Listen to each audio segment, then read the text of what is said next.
मित्रांनो, ताजचा किस्सा तर फसला, पण माझ्या डोक्यात आलं आपण मुंबईला का नाही फोन पुसायला सुरुवात करायची.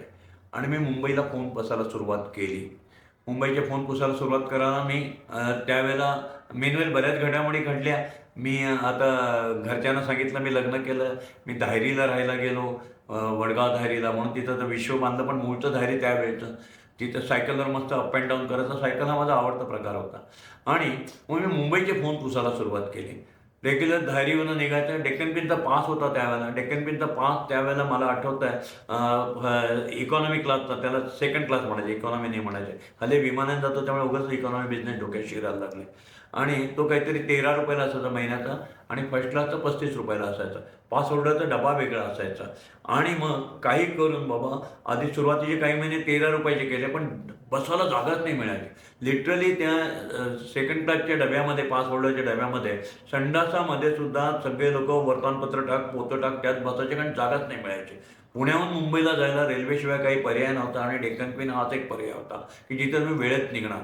6:15ला निघणार म्हणजे निघणार, पुण्याहून 6:15ला दादरला पोहोचणार म्हणजे पोहोचणार, असं ते डेक्कन क्वीनचं वैशिष्ट्य होतं.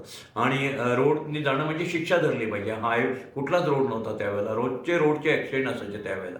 त्यामुळे पुणे मुंबई जर कोणाला कारने करावं लागलं तर पाप समजायचे. डेक्कन क्वीनमध्ये लता मंगेशकर असायच्या, मोठे मोठे श्रीमंत लोक असायचे, ज्ञानी लोक असायचे, सगळं डेक्कन क्वीन भरलेले असायचे.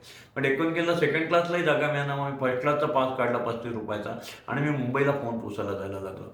मुंबईला गिरगाव, क्रॉफर्ड मार्केट या सगळ्या एरियात फोन पुसायचो, आणि तिथे पण माझा दम बसला.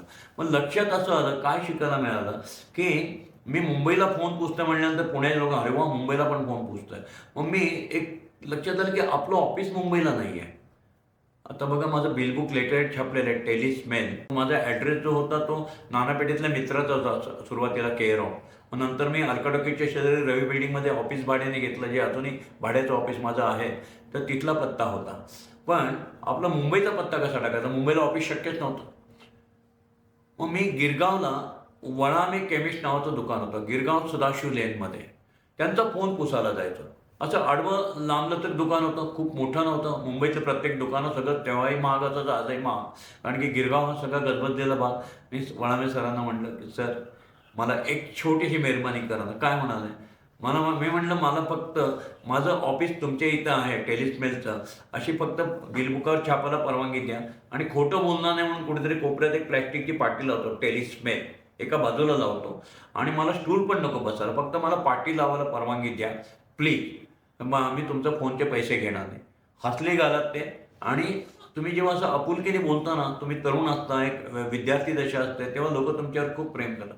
पाठीवर मस्तपैकी थाप मारली, कसला शहाणपणा करतो रे, कसला रुबाब दाखवतो 3 रुपयाचा, फुकट काही नाही, मी तुला पैसेही देणार, लाव ती पाटी, छाप तुझ्या बिलबुकावर नाव. मग मी पुण्याला आलो, सगळे जुनी बिलबुक कॅन्सल केली, आणि मग नाव लावलं टेलिस्मेल, HO, हेड ऑफिस, सदाशिव लेन, गिरगाव, मुंबई 44004, जे काय असेल ते. आणि अशा प्रकारे रुबाबात काम टाकलं. आणि मग ब्रँच ऑफिस पुणे. अशा प्रकारे तुम्ही तुमचं प्रेझेंटेशन करताना तुमचं हेड ऑफिस फार महत्त्वाचं आहे, पण खोटं नाही केलं. माझं हेड ऑफिस मुंबईला. माझ्या डोक्यात ते की अशा प्रकारचं प्रेझेंटेशननंतर बिझनेस अजून वाटतं. लोकांना वाटतं अरे वा, मुंबईला हेड ऑफिस, केवढी मोठी कंपनी आहे, द्या यांना काम. कुठल्याही परिस्थितीमध्ये तुम्ही जेव्हा काम करता तेव्हा तुम्हाला अशा प्रकारचे जे प्लस पॉईंट्स आहेत, जे सेलिंग पॉईंट आहेत, ज्याच्यातनं तुमचं बिझनेसचं महत्त्व वाढतं, ते टाकायला पाहिजे. आज तुम्ही एक साधं उदाहरण देता, आता थोडं बदललेलं असेल. कोल्हापूरचे जे श्रीमंत माणूस आहेत, त्यांना जर आजारी पडून त्यांना जर दवाखान्यात जायचं असेल तर म्हणतात चांगल्या डॉक्टरला दाखवलं म्हणजे पुण्याला येतात. पुण्याचे श्रीमंत माणूस पुण्याच्या डॉक्टरवर विश्वास नव्हता, नाही आम्ही सेकंड ओपिनियन घ्यायला मुंबईला गेलो. आणि मुंबईचा श्रीमंत माणूस सेकंड ओपिनियन घ्यायला आम्ही अमेरिकेत गेलो.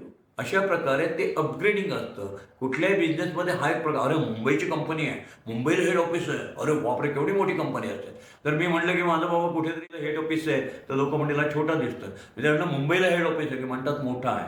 मग आपण खोटं केलं का? खोटं नाही केलं. आपलं हेड ऑफिस आहे का? आहे. पाटी आहे का? तिथं पाटी आहे छोटीशी.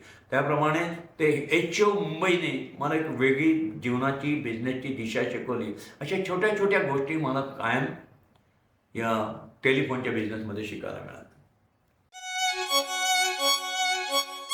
घरासाठी काडी काडी जमवतात माणसं, टुमदार स्वप्नात रंगतात माणसं, छान छान घरात राहतात माणसं.